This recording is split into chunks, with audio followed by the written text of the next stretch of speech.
இன்று good morning மட்டுமல்ல, தமிழ்நாட்டுக்கு இது ஒரு சூப்பர் மார்னிங்காக அமைஞ்சிருக்கு.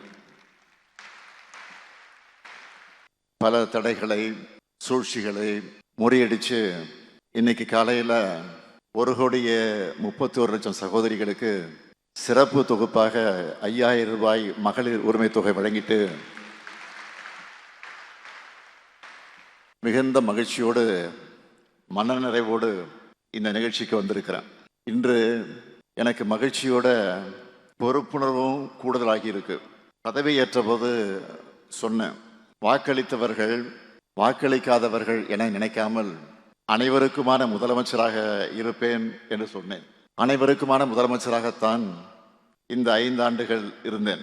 இனியும் அனைவரையும் அனைத்து வகையிலும் உயர்த்தக்கூடிய முதலமைச்சராக, தமிழ்நாட்டை தொடர்ந்து நம்பர் 1 ஸ்டேட்டாக உயர்த்தக்கூடிய எண்ணத்தோடு அந்த பொறுப்புணர்வு எனக்கு கூடியிருக்கு. கொடுத்த வாக்குறுதிகளை காப்பாற்ற எனக்கு நீங்க தான் பக்கபலமாக இருக்க போறீங்க. நம்முடைய நிர்வாகம் இந்தியாவுக்கே எடுத்துக்காட்டாக இருக்கணும். மக்கள் நல திட்டங்களை நிறைவேற்ற, அதை தொடர்ந்து நிறைவேற்ற அரசினுடைய வருவாய்களை பெருக்கணும், பொருளாதார வளர்ச்சியை தக்க வைக்கணும், அடுத்த தலைமுறையை கை தூக்கி விடணும்.